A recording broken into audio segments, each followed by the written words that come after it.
कॉलेजच्या हॉस्टेल रूममध्ये पकडले जाण्याची भीती होती, म्हणून त्यांनी माझ्याच घरातला तो एकांत निवडला. विशीत पाऊल ठेवलेली माझी बहीण मानसी आणि गल्लीतला तो हट्टाकट्टा रोहित, दोघं बंद खोलीत काय करत आहेत हे मी माझ्याच डोळ्यांनी खिडकीतून पाहत होतो. माझ्या हातातील कॅमेरा चालू होता. हृदयाचे ठोके वाढले होते आणि समोर भावनांचा तो मर्यादेपलीकडचा बेधुंद प्रवास सुरू झाला होता. पण जेव्हा माझ्या बहिणीने रोहितच्या गळ्यात हात घालून ती एक गोष्ट मागितली, तेव्हा माझे पाय जमिनीला खिळले.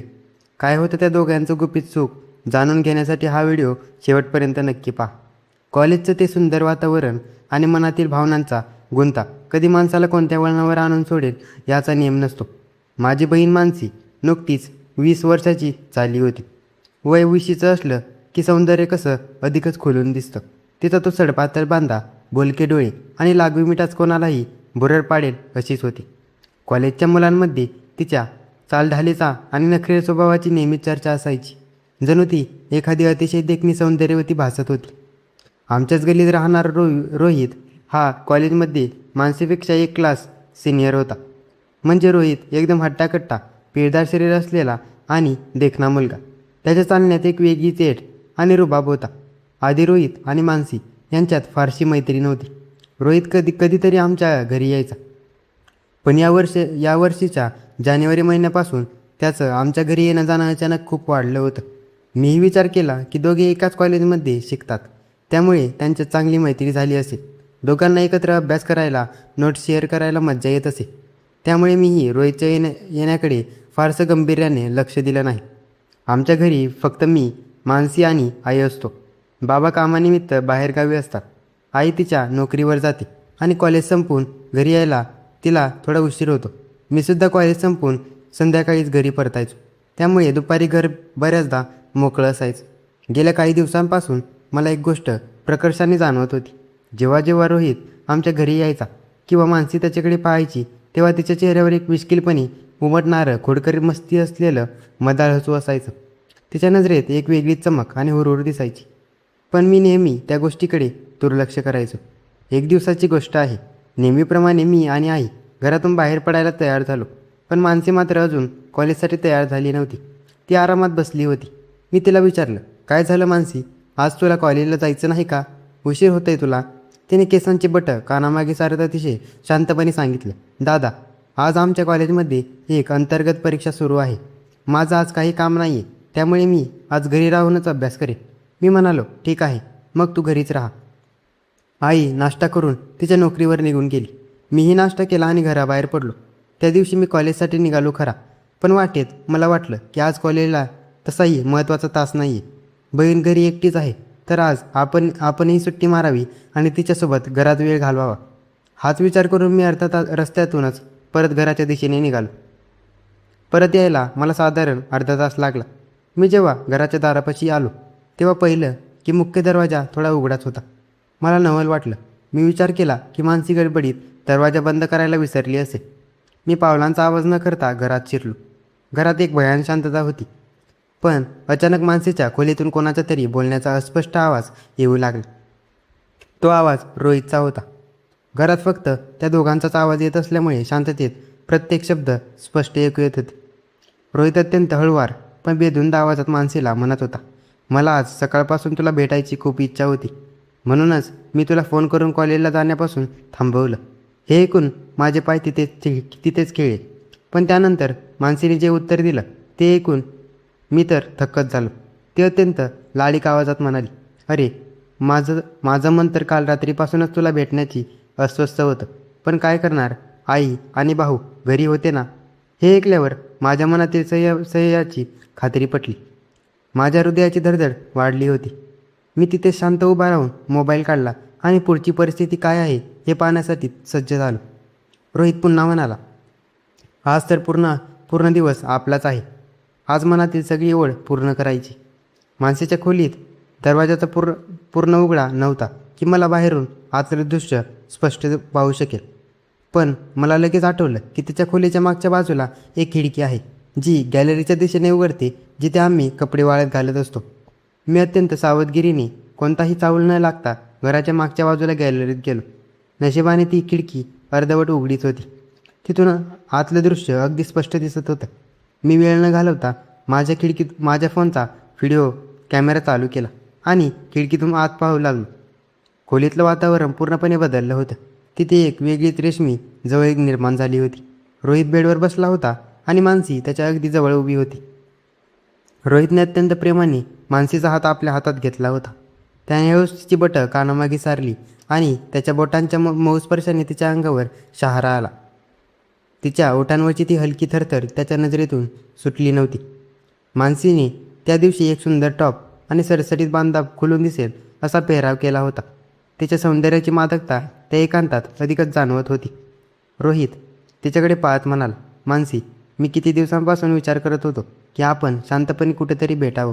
नेहमी हॉटेलमध्ये जाण्यात धास्ती असते आणि कॉलेजच्या हॉस्टेल रूममध्ये जास्त वेळ थांबता येत नाही. मानसी लाजच म्हणाली, हो रोहित, कॉलेजमध्ये मलाही नीट बोलता येत नाही. तिथे सतत कोणाची ना कोणाची भीती असते.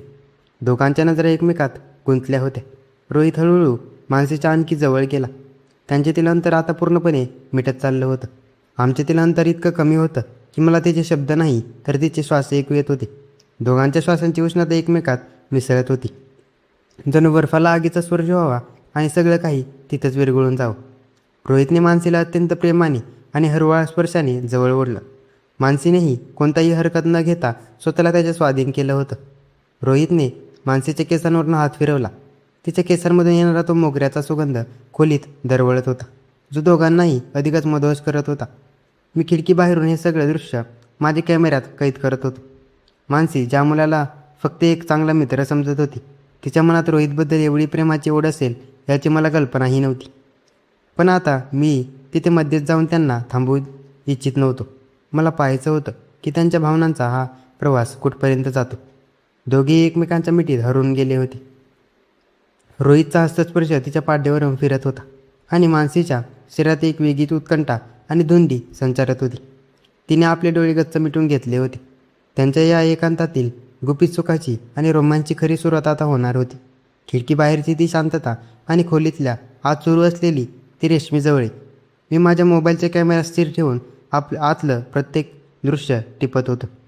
खोलीतली ती भयान शांतता आता हळूहळू दोघांच्या लई चालणाऱ्या श्वासांनी भरून गेली होती. रोहित आणि मानसी आता एकमेकांच्या इतके जवळ आले होते की त्यांच्यात कोणताही पडदा उरला नव्हता. रोहितचा तो हट्टाकट्टा आणि पिळदार बांधा मानसीच्या त्या सळपातळ आणि नाजूक रूपाला अधिकच वेधून टाकत होता.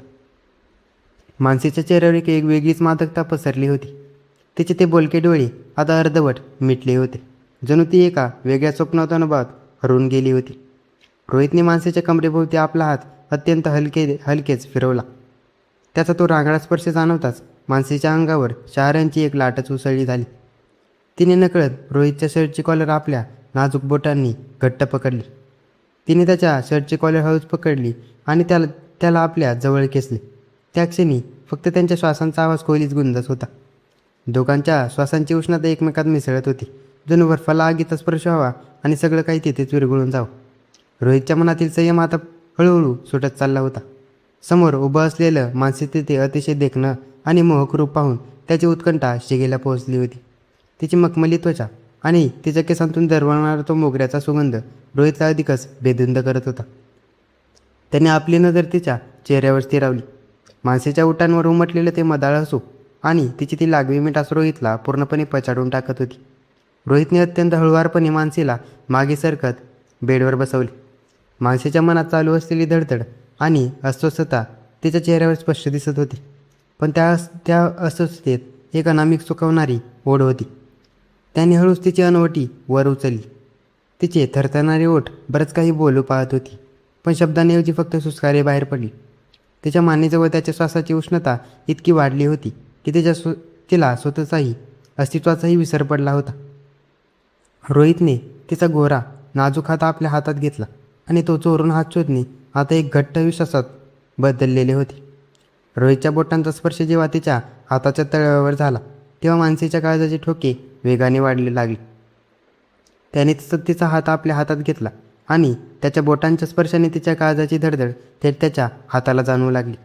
खोलीत आता फक्त त्या दोघांचेच लयबद्ध श्वास ऐकू येत होते. रोहितने तिच्या केसांची एक बट अत्यंत नजाकतीने मागच्या बाजूला सारली आणि त्याच्या हाताचा मऊ स्पर्श तिच्या गालावर रेंगाळत होता.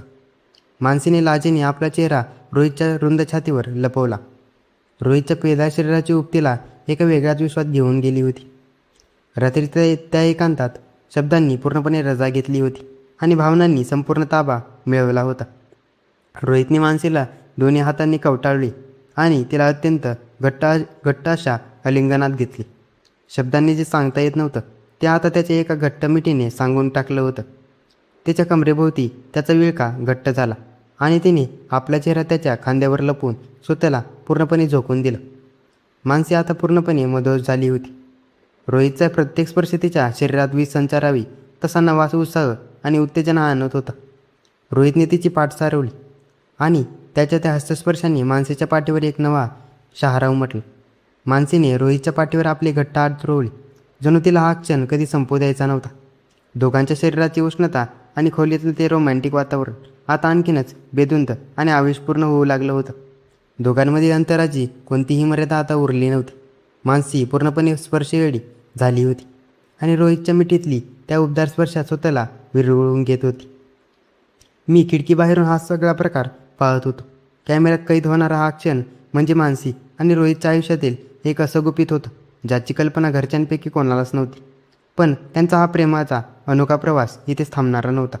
त्यांच्यातील ओढ आता एका नव्या वळणावर पोहोचली होती. खोलीतील वातावरण आता पूर्णपणे बेधुंद आणि मदोष झालं होतं. बाहेरून वाहणारी वाऱ्याची हलकी झुळूक खिडकीच्या पडद्यांना हलवत होती. पण आत मात्र भावनांचा एक वेगळा संगम सुरू होता. रोहित आणि मानसी यांच्यातील अंतराच्या सर्व मर्यादा आता ओलांडल्या गेल्या होत्या.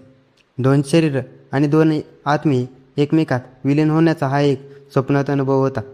रोहितने मानसीला आपल्या इतक्या जवळ ओढलं होतं की दोघांच्या हृदयाचे ठोके एकमेकांना स्पष्ट ऐकू येत होते.